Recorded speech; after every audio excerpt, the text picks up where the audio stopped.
We're just doing a few announcements here initially too. So we do record our webinars and then send those links and then a copy of the slides out to everyone afterwards as well. So anyway, as I was saying, yeah, we're here with doing some trainings for Chickasaw Nation, and they have a lovely 10 steps poster, which I know I've shown before at one of our summits, and really at, how you can kind of modify and include all the official language of the 10 steps and the WHO code down here at the bottom, but then still, kind of add your own, cultural or regional touch, where they've said a place where Native American traditional wisdom meets evidence-based practices.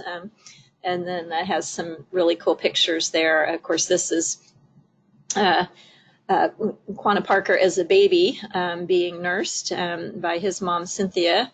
And then here is a more recent photo of a descendant nursing twins there at Chickasaw Nation. So that's a pretty cool heritage to share there. So anyway, they've got these great signs throughout their facility. And what do you notice on their breastfeeding lounge? So they have those on each floor of the facility.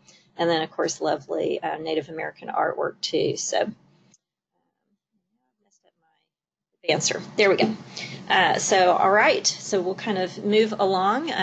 As always, a disclosure slide for these presentations. These are Becoming Baby Friendly in Oklahoma project, as many of you know, is funded with a contract through our state health department, and those are Title V maternal child health funds. So we don't have, any other kind of, financial interest with, or conflicts of interest.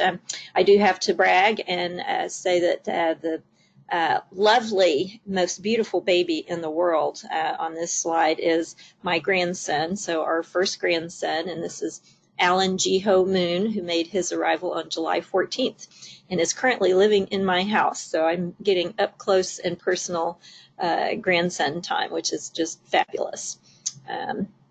Anyway, so we might see some more of Alan in this presentation. Anyway, and this is our, whoops, don't do that, our current OBRC team. There's myself and Petra and Sarah Bellotti, our fabulous office administrator.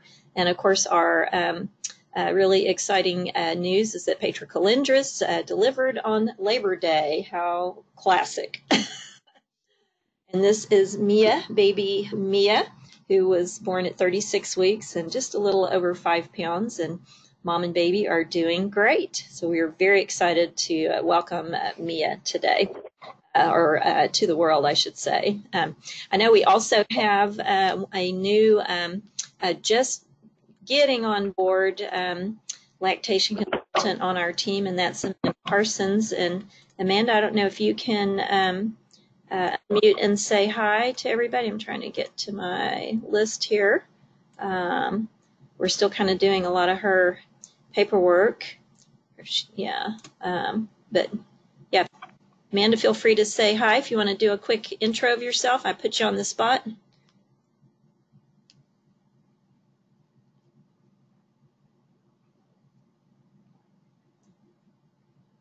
Nope. Sarah says she doesn't have a microphone. All right, well, maybe you can type something in the chat box and say hi. Amanda will actually be helping, being a provider in our outpatient clinic and helping to cover some while Petra is out on maternity leave. So let me move this out of the way again. That's baby Mia. And then just a couple of other quick announcements.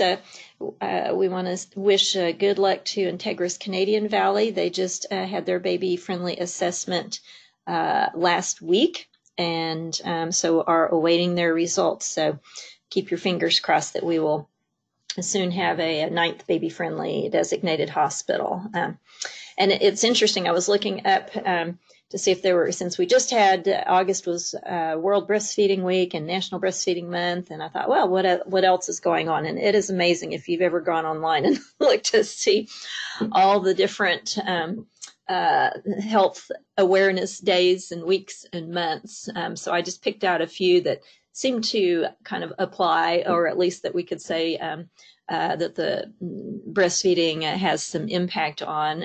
So anyway, for what it's worth, September is Childhood Cancer Month, National Childhood Obesity Awareness Month, and Ovarian Cancer Awareness Month. So that was pretty cool to see. One brief announcement from COBA, which is our state breastfeeding coalition. We are working on a membership survey, and that hopefully will go out at, sometime this month, hopefully in the next week or so. And so if you're actually on the email list where you get some announcements from COBA, please give us some feedback. It's a 10-question survey, so hopefully it'll be pretty quick to answer. And if you don't receive COBA emails and you'd like to give some input, then you can email here down at the bottom, info@okbreastfeeding.org, to be added to the list. So, and as I said on the last webinar, COBA now has a new, I think I brought this up on the last webinar, has a new events calendar. And let me actually see if I can click and show that to you real quick. So this was just launched in August. All right. And if you go to the COBA's homepage and then scroll down, there's the events calendar, and you can kind of hover or click on there. Look at that, Integris milk bar. So I know the Integris system has milk bars every day. So if you have other information that you'd like to have added to the calendar of events, definitely you can email info@okbreastfeeding.org. Any kind of breastfeeding related event, class, support group, whatever party, community event that you're having, we want to help kind of be the one-stop shopping place to find out where all those things are happening. All right, let's move on to our topic for today then. And as we've been kind of going through the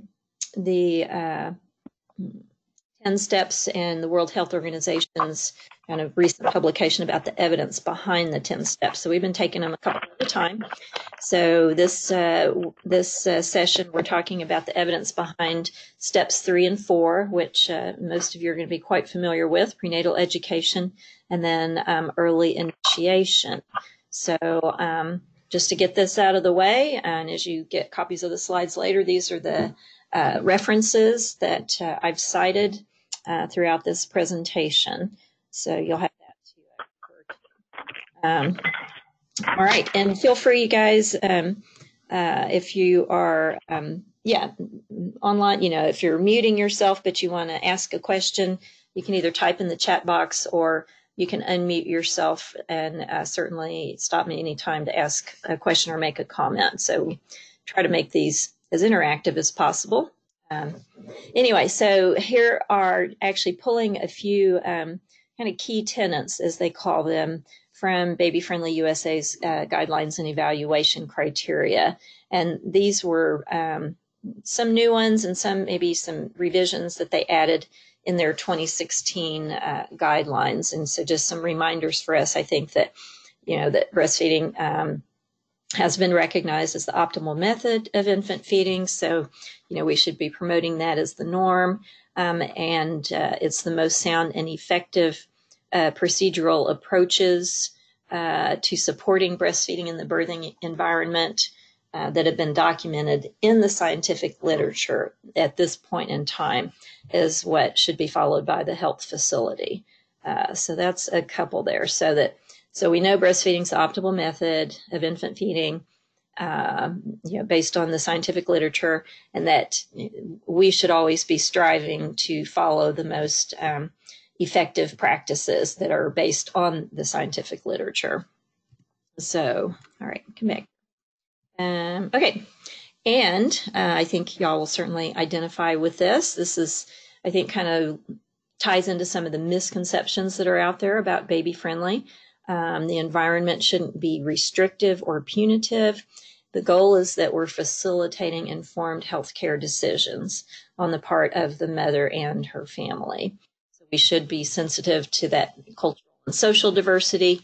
And here's kind of the code of marketing, that we should be protecting families while they're in our care from false or misleading product promotion. And just, the advertising, once again, we should be marketing healthcare, as they like to say from the Massachusetts Breastfeeding Coalition, and not marketing, for commercial industry. So that's some of the kind of the messages there. All right, so let's take a look at what are steps 3 and 4. So step 3, briefly, of course, is inform all pregnant women about the benefits and management of breastfeeding. And when you look a little more specifically, or kind of drill down into the criteria in the guidelines, and I've highlighted just a few key points, that education about breastfeeding, including individual counseling, should be made available to pregnant women for whom the facility or its associated services provide prenatal care. And then, of course, that should start in the first trimester if possible. And then guideline 3.3, that we should foster the development of or coordinate services with programs that make education about breastfeeding available to pregnant women. So coordinating services, and then kind of the other message, or the other piece of that too, is to also coordinate messages so that, once again, we're all on the same page. And if we're working with any organization in the community to kind of coordinate with them on prenatal education, WIC would be a good example. Do we all have the same type of information and messaging that we're sharing with the families? So that's definitely an important piece. And for those of you that have some of this in place already, or maybe you're working on it, this is the list of topics that should be covered. I thought about kind of combining some of these, but this is really just kind of copied from the guidelines, but so it looks rather lengthy. But there's, of course, the benefits, the importance of exclusive breastfeeding, but then down here we've also got exclusivity of breastfeeding for the first 6 months. So to me, I think talking about exclusive breastfeeding and for the first 6 months is really kind of all in one package there. Non-pharmacological pain relief methods for labor, and it's kind of the only, if you will, non-breastfeeding sort of topic that's on there. And then, of course, early skin-to-skin, early initiation, rooming in, and then here we've got baby-led feeding and frequency of feeding. So a couple of others that I think really go hand in hand. Position and latch, and then, continued breastfeeding, of course, after 6 months. So that's kind of the topics that are expected to be covered in some fashion.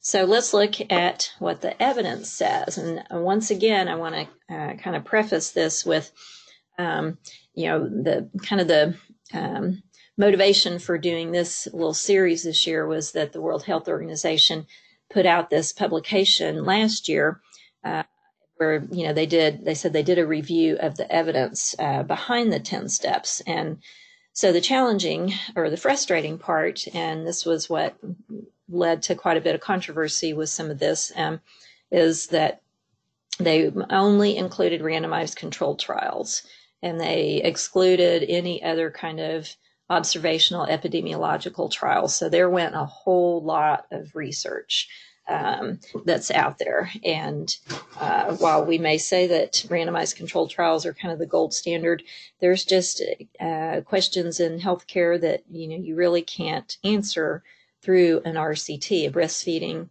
is a good example of that, because you can't randomize breastfeeding. It's just like kind of trying to answer the questions about smoking and tobacco use. That was a lot of epidemiological research as well. So anyway, so kind of having that in mind, the target audience that they had, of course, were high-level, policymakers, technical staff at institutions, anybody that's involved in kind of implementing any kind of programs, but also could be used by healthcare professionals and universities to disseminate information about the 10 steps and best practice. So our question about step 3 is in their category of creating an enabling environment. And for those of you that were on the webinar last month, where we talked about steps 1 about policy, step 2 is staff training, that was also under creating that enabling environment. So we can see this grouping here of steps 1, 2, and 3 about education and policy under this. So anyway, so the first question they had in this review of the evidence was, should pregnant women and their families be counseled about the benefits and management of breastfeeding? And so their overall summary of the evidence, or the quality of the evidence, was that this was definitely recommended, and they considered it moderate quality evidence. Now, what was interesting as I was trying to dig into this and pull out, what would just be some key points and key studies to share with y'all today. And I had already looked at, there were 2 Cochrane reviews, and both Cochrane reviews, once again, only had randomized controlled trials and had some kind of confusing and, overall said the evidence was of poor quality. Yet those are the 2 studies that the World Health Organization cited, and they came up with a different recommendation. So I am not exactly sure what was happening there. So I decided, in the interest of time, and the Cochrane reviews were rather confusing, if you will, to try to, and they talked a lot about, poor methodological design and so forth in the studies that they looked at. Anyway, the World Health Organization review also included what I think will be of interest to y'all is this kind of section where they reviewed studies from several different countries, including the United States, and they were summarizing or reporting on the mother's values and preferences about prenatal education. So I thought this was very informative, that the mothers reported that infant feeding was not discussed enough, that education was insufficient or too infrequent, just not very good. They also complained, a lot of the mothers complained about negative attitudes, that staff that were providing the education didn't seem to really care about it. And then there were a number that said, and these were kind of common themes across a number of these studies, that the female health workers with personal experience were the most sincere and effective. And it sounds like, some of what we encounter with our utilizing breastfeeding peer counselors or La Leche League leaders. So anyway, so I'm going to pause for a minute and see if does anyone have any comments or anything? And I'm just checking the chat box too. Jill also says, and now somehow I didn't see that on there, Jill, that it's also Infant Mortality Awareness Month. Oh my goodness, that's a biggie. So thanks for noting that. See if I've missed any other comments here. Okay. So everybody's going to be quiet out in Cyberland. But once again, feel free to unmute yourself if you want to make a comment. So, okay. Back. Okay, here we go. So now, what I thought was a really nice and very current review. This was a systematic review of the evidence for baby-friendly step 3. So this is specific to the prenatal breastfeeding education question. And this was just published last year in the Journal of Human Lactation. And I just have to cite that one of the co-authors was our dear friend Miriam Labach out of North Carolina, who we just lost about a year and a half ago. So I was really pleased to see her name on that. Anyway, and so this was this review looked at randomized controlled trials, and they also included some quasi-experimental studies. So the difference there is experimental versus quasi-experimental. And the main difference is that it might be a study, the quasi-experimental studies won't have randomization in there.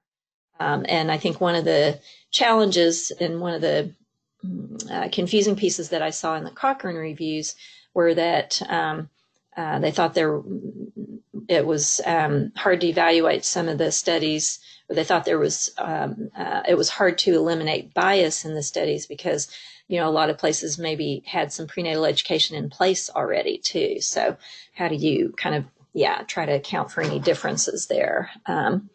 But to give you an example of what a quasi-experimental study might be like, think if you do some kind of pre and post sort of study. So, here maybe were our outcomes before we implemented this intervention or this new education program. And then here were our outcomes after that. But the individuals in the study are not randomized. So anyway, so these were studies out of both developed and developing countries, and the studies ranged, from the time frame of 2000 to 2016, so much more current as well. And just the overall conclusions that they drew from this review was that prenatal education that includes both giving the mother information and then that interpersonal support piece, so that counseling piece, was positively associated with both initiation, duration, and exclusivity. And also that support delivered in a variety of formats, whether it's, a home visit like our Children First nurses or some of our Parents as Teachers programs here, or any kind of individual or group sessions, like prenatal breastfeeding classes or, WIC classes and so forth, is associated with improved breastfeeding outcomes. So a couple of key messages. I just copied this straight out of the publication that was interesting too. There's no consensus based on the studies that they reviewed on the most effective format to deliver that prenatal breastfeeding education. But that the interventions are effective where they combine, once again, that education with interpersonal support, and also the woman's partners or family. So once again, including the dad or the partner or other key family members, as we certainly, I think, recognize that.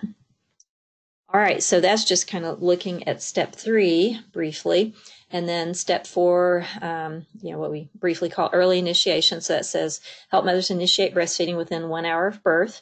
And the more lengthy translation of that is place infants in skin-to-skin contact with their mothers immediately following birth for at least an hour, and encourage mothers to recognize when their infants are ready to breastfeed, and then offering help if needed. So of course, now this falls under WHO's category in this review of immediate support to initiate and establish breastfeeding. So I have to brag, that's my grandson when he was less than an hour old. So he is skin to skin with my daughter. Okay, so this is kind of a 2-part question. So question 1 was about skin to skin, and then question 2 is, excuse me, I missed. Question 2 is a 2-part question. So question 2 about step 4. Now, did I confuse everybody? So anyway, so should hospitals facilitate early uninterrupted skin-to-skin contact as soon as possible after birth? And the WHO review says that this is definitely a recommended step and cites the evidence as moderate quality. And skin-to-skin is actually kind of one practice that might be a little easier to randomize, only once again, you can't blind things. So you can't do a randomized blinded trial. So that's the challenge with that as well. Okay, come back here.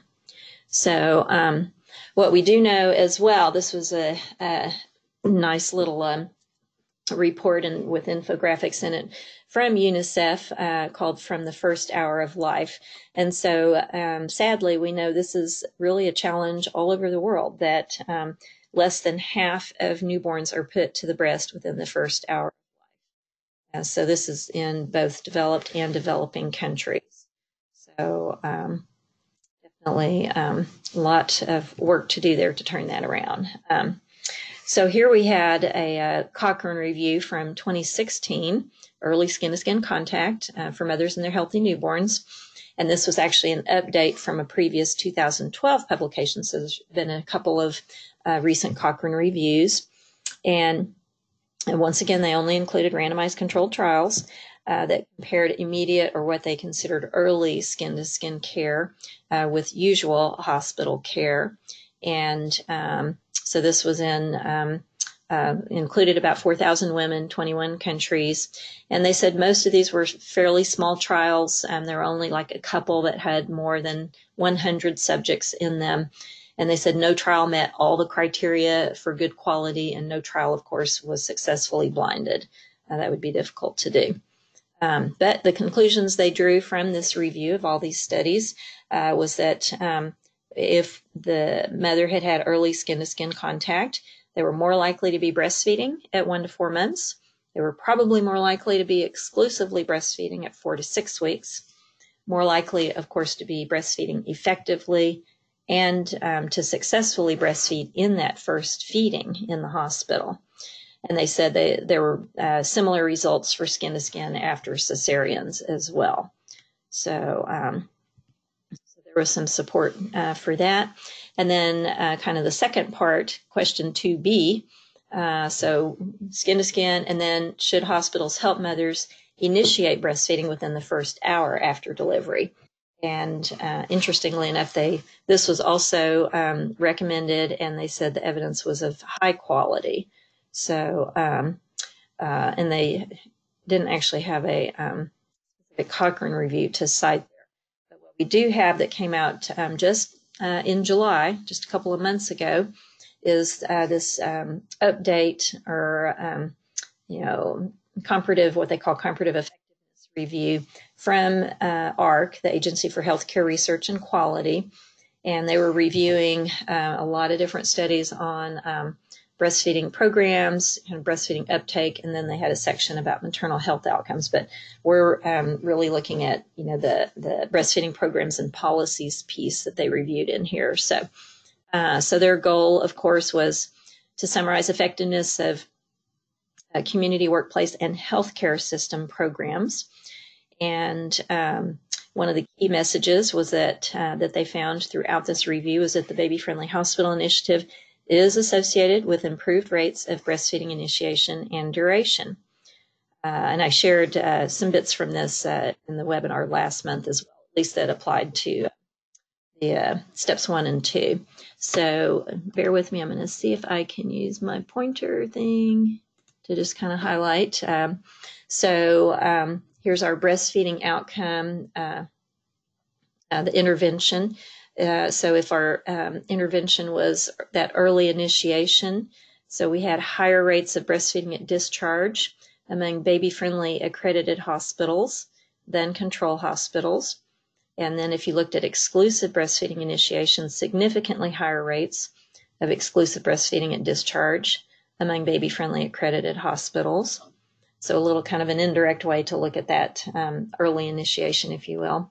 And then when they looked at duration, they said, they had one randomized controlled trial that had significantly higher rates of exclusive breastfeeding in the baby-friendly hospital.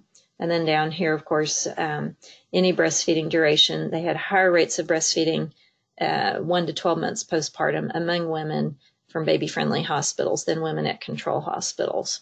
And then finally, higher rates of exclusive breastfeeding over the first couple of months if they were born in a baby-friendly hospital. So let me see if I can get rid of the pointer thing or not. Let me see here. There, I think I do that. Okay.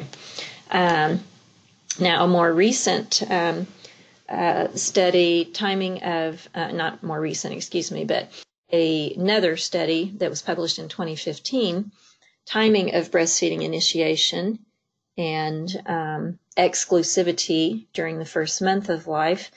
And then they were also looking at the outcomes they looked at were effects on mortality and morbidity for the baby. So this was a systematic review and meta-analysis. So they had studies in both developed and developing countries, and they found the quality of evidence overall to be moderate. And what was interesting here was that they also included observational studies, and they said there were some very well conducted observational studies. So they felt that was high quality research to include in this review. So just the key points here that they, key conclusions: initiating breastfeeding after the first hour doubled the risk of neonatal mortality, and that partial breastfeeding in the first month, so not exclusive breastfeeding in the first month of life, increase the mortality risk due to infections and all causes, and then also increase the risk of sepsis, respiratory, and GI infections. So now I think what would be of great interest to many of you that work in the hospital setting and maybe have concerns, or have physicians that have concerns of, if we're breastfeeding more, maybe, we're going to see more weight loss in our babies. Well, this is another study that just came out this year showing that baby-friendly practices actually minimize, they actually found less weight loss. So this was a retrospective case control study. So they had 1,000, they reviewed 1,000 term babies that were born before baby-friendly designation at this hospital, and this was a New Jersey hospital. And then they matched them with, by demographics and so forth. They matched them with 1,000 babies born after baby-friendly designation. And so they looked at birth weight and then the newborn weight in the first 2 days, what type of birth, vaginal, cesarean, and then, were they breastfeeding or not? And then, of course, reviewed the demographics. So their conclusions were that the mean weight loss decreased in all feeding types, so both formula feeding and breastfeeding babies in a baby-friendly hospital lost less weight. And there was a significant decrease in the weight loss. So the exclusively breastfed babies after baby-friendly designation did not lose as much weight as they did before baby-friendly designation. And they found overall that exclusive breastfeeding increased across all ethnic groups that were born in that hospital. So something that we've said before, and that we cited other research about, baby-friendly practices also help reduce disparities in breastfeeding and these health outcomes. So, all right, so what I want to do kind of in this, let me see how much time I have in this last little section. Y'all are going to have to unmute yourselves so you can say something. I know we have about 20 minutes or so left. So I'm just going to talk about what's been cited as maybe some common barriers to steps 3 and 4. And this was out of actually a Baby Friendly USA publication from 2004, but I felt like, some of the barriers they cited were still very accurate today. So common barriers are fragmentation of prenatal care, so that there's diffusion of messages, different people saying different things, and maybe mom's seeing different people at different visits. And then, no surprise, limited attendance at prenatal education programs. How do we get this education to the mothers when they don't come to classes? So was there another way to get this information out there? And I know some of you have been successful in implementing some different approaches to getting that prenatal education out there. So some of the strategies that they cited, one was to distribute, just to kind of create some kind of little prenatal booklet or, informational pamphlet on breastfeeding and baby-friendly that's sent all the prenatal providers that deliver at your facility, and or have patients that deliver at your facility, to create a teaching checklist for the OB care that gives talking points. So once again, kind of that scripting for either the OB providers or whatever staff are going to be doing the education, to help present just really short, concise messages about infant feeding, whether you do posters, videos, whether you have, educators or peer counselors in the clinic setting, or that kind of come for, scheduled group sessions or whatever, put posters and key messages in waiting areas and so forth. Another one is to maybe, instead of having a separate or only having a separate prenatal breastfeeding class, but to make sure that all of this key information is actually integrated into regular childbirth classes. And then to partner with community organizations. So, as we've mentioned already, such as, WIC or La Leche Can WIC provide something, how many of your patients that deliver at your facility, are actually enrolled in WIC, so they're getting some breastfeeding education from WIC. But if that's, not the majority of your patients, where are your others getting that information? And I know we had a question in the chat box that, let me see. So Ashley is asking, do any facilities make the prenatal class a required portion of care or offer any incentives? That's a good question. I don't know of anyone that, has tried to make it a required portion of care, other than if there's a way to try to schedule it into one of their prenatal visits, where they're going to meet with someone, maybe it's a lactation consultant or a breastfeeding educator or something like that. But I'll certainly open it up. Does anyone else, and that was my next slide as well, is what has worked for your hospital or your facility. So does anyone that's on today have anything to add to that? Let me get the chat box out of the way. Is anyone else that's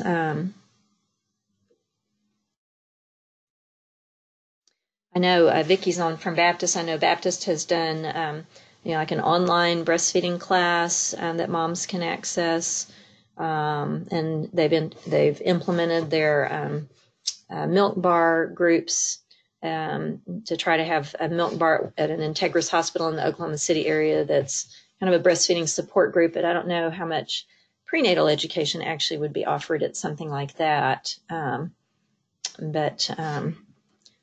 And I'm trying to think who else is on that's, so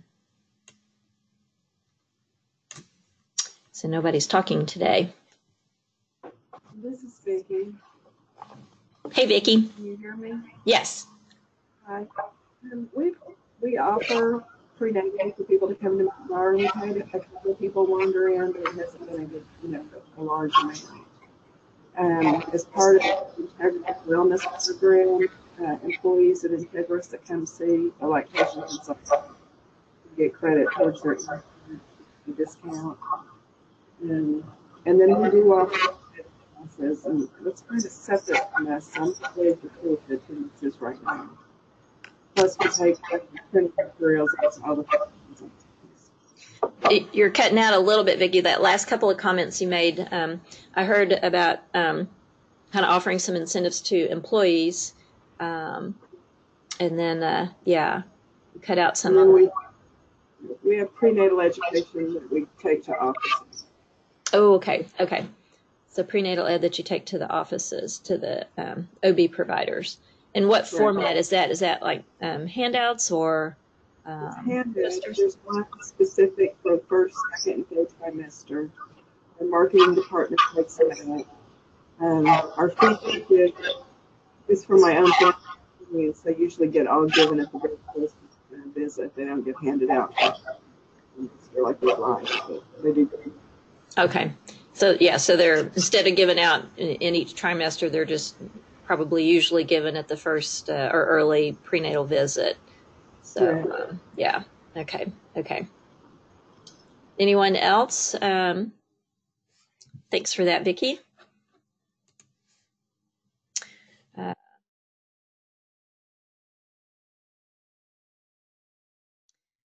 Well, I'm going to, and if somebody, has something to add at any point, feel free. Ashley said she doesn't think her mic is working, or she would have a comment. So thanks for the info. So barriers to step 4, some common barriers, just the routine practice of separating moms and babies in the first hour for doing the initial exam and cleaning the baby, and the perception that those routine procedures take priority over getting the baby skin to skin and breastfeeding in that first hour of life. Definitely some misperceptions there. And so what they had said, some strategies, of course, just, review the research on the importance of early feeding and the impact of that early feeding on breastfeeding outcomes. I would say the impact of skin to skin just on neonatal outcomes as well, whether they're breastfeeding or not. And then to cite the current recommendations. All these organizations, they had cited AAP and ACOG, but we've got, the family physicians, A1, the CDC, numerous national U.S. organizations have recommendations about avoiding or delaying these practices for the first hour so that we can keep mom and baby together. So the A1 actually has a fairly new practice brief about skin-to-skin contact. And so some suggestions they had in there also to address any safety concerns, because we want to make sure we're still monitoring babies while they're in skin-to-skin contact. But they'd said to train the staff on how to manage skin-to-skin contact in both OB and, like in labor and delivery, and then your postpartum settings, and then to have an appropriately trained healthcare professional, so your, RN, midwife, physician, et cetera, in attendance for all immediate skin-to-skin sessions during the first 2 hours when the baby is most vulnerable or needs to be monitored for sure. And then just continue to observe mother and infant frequently. So that's addressing safety measures. So with step 4, so do we have anyone that's on the webinar today that's having any challenges with step 4? And I have to brag, those are pictures of my grandson too, less than an hour old.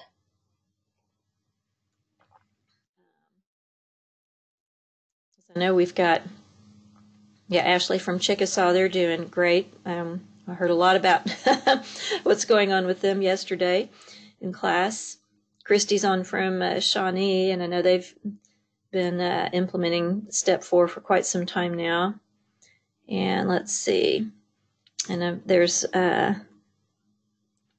Lori from, looks like Lori from Hillcrest.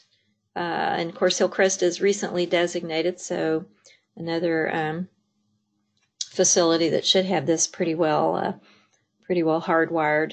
And then Raina, I'm forgetting which Integris facility you're with. I'm from Grove. Oh, okay. So how's step 4 in Grove? Do you feel like y'all have that in place, or still? We try really hard, but I'm not going to say we don't have barriers. Mm-hmm. Do you have some different barriers? No, not really. It's just getting everybody, sometimes it's moms, and sometimes it's nursing, sometimes it's various things, honestly. Yeah. Getting everybody on board, and I think when people are first implementing step 4, getting everyone on board and getting that consistent. And then I think as it happens more and more, it just becomes routine practice. And, but I think, and anyone else feel free to jump in. I think I was asking the group yesterday, and from Chickasaw Nation, do they, how do they ever have moms that, refuse skin-to-skin contact? And they all sat there and they had to think for a while. I'm trying to think when they last had a mother who didn't want it. And they said once in a while, but it's not very often at all. So I think, once again, that's prenatal education, that the mothers know what to expect and the mothers understand why it's important. And then I think it's how it's presented too, not presented as, what's maybe the old practice of, if you, when your baby's born, we can put your baby right on your chest, or if you'd like, we can take your baby, and clean them up and check them out and make sure they're okay and watch them for a little bit. And then we can put them skin to skin. Well, if you present it like that, most mothers are going to say, okay, do what you need to do. Versus, when your baby's first born, we might towel them off and then we're going to put them right on you because we want them to be up there with their mom right away. And that's so important for the baby. So those are very different ways to deliver that message as well. But certainly this is where all these steps kind of relate to each other. It's hard to implement some of these steps in isolation because step 4, you really need prenatal education so that the mothers know what to expect when they come to the hospital.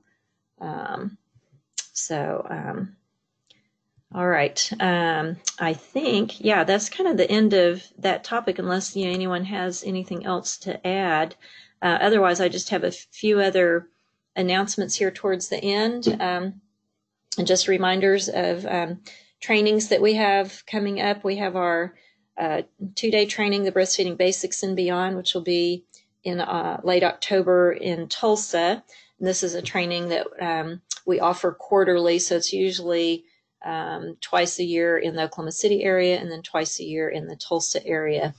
And we have at least one more of the Making Breastfeeding Easier 1-day trainings scheduled here on site at the Health Science Center. But this is the class that I also take on the road. So I'm here in Ada doing this class for Chickasaw Nation. And so that's definitely something your hospital can request. And it's about an 8-hour class. It's approved for contact hours for nursing staff. And they do get checked off on all of the required competencies for baby friendly, such as, teaching hand expression and counseling mothers about infant feeding and so forth. And then last but not least, of course, is the 15-hour online training that meets all of the Baby Friendly USA requirements. And if you are a hospital that's enrolled in our state project, the BBFOK project, then it's $30 a person for 15 CEUs for your nursing staff. And anyone else that wants to enroll, or hospitals that are not participating, are still very much welcome to enroll their staff in that. And that's a higher cost at $60 a person, which is actually still quite cheap. So anyway, so you can always email us if you are interested in that. And then just a continuing reminder that those of you that are familiar with the BSEP program, the Breastfeeding a Continuing Education program, that we had about a year or so that we were taking over administration of that program, but we've ended that contract. So we're no longer going to be offering the BSEP course. Anyone that was enrolled in it while we were administering it will certainly kind of work with them as they finish the program to be able to issue certificates as we wrap that up. So you can certainly email if you have questions about that. And then just a couple of other kind of save the date. Hopefully everyone got emails about the Perinatal Quality Collaborative Summit coming up in November. And for the first time, they're doing a pre-summit day on, disparities in health outcomes, especially related to maternal and newborn outcomes. And this Dr. Major Kincaid sounds like a fabulous speaker. She's published some books and so forth that look really interesting. And then, of course, their main speaker is Dr. Shaw, who will be on the main summit day. So you can click on their link there. And then also save the date with our Baby Friendly Summit coming up in February. We do have our speakers lined up. Joan Meek, who is currently chair of the AAP section on breastfeeding, and we've narrowed down her two presentations. She'll do one on why do we still need to make the case for breastfeeding. She'll talk some in there about the case for baby friendly and also some of the controversy over the Fed is Best initiative. And then she'll also talk about creating a breastfeeding friendly practice, because she was the lead author on that was the Academy of Breastfeeding Medicine's protocol on breastfeeding friendly office practices. And then many of you may be familiar with Kathy Carruthers. She's spoken at our WIC summits in the past, and we are still kind of narrowing down what we'd like to have her speak on. But she's been an ILCA president and chair of the U.S. Breastfeeding Committee. She's a fabulous speaker as well, and really strong in the communication and counseling aspect. So some more on that. We're excited about our speakers. And then lastly, just reminding everybody about the webinars that we have scheduled through the end of the calendar year, at least. All of our webinars are usually on the second Wednesday of each month, with a noon lunch hour. In October, we're planning to launch a newsletter. So we did a newsletter a couple of times, and then that just, didn't have staffing to do that. So Sarah's been working hard on that, and we hope to have a fun newsletter to send out, an informational newsletter. And then we'll do November, evidence behind steps 5 and 6. And then December 12th, we're kind of debating on a couple of topics. And then in the first of 2019, we'll resume kind of our progress on the evidence behind the remaining steps. So, so that is kind of the end of our updates. And I just wanted to share a couple of final slides here. This was also from the First Hour of Life publication from UNICEF, and just reminding us, that because I just thought this was a great little infographic, that it's not just up to the mothers to breastfeed, in isolation and all by themselves, that it takes, everyone. And of course, if we're part of the healthcare system, we really have a huge impact. So I hope that, we recognize and value that impact that we have on something as important as breastfeeding, because they also had this great infographic that if we scored the world on how we feed infants and young children, it would be a failing grade. So here we are starting breastfeeding within an hour and breastfeeding exclusively for 6 months, and worldwide it's less than 50%. So definitely still have a lot of work to do there. All right. Well, I will just end on that slide there, I think. So I think we're just a little before the hour. So if anybody has any other questions or anything, definitely let me know. I don't see anything else in the chat box.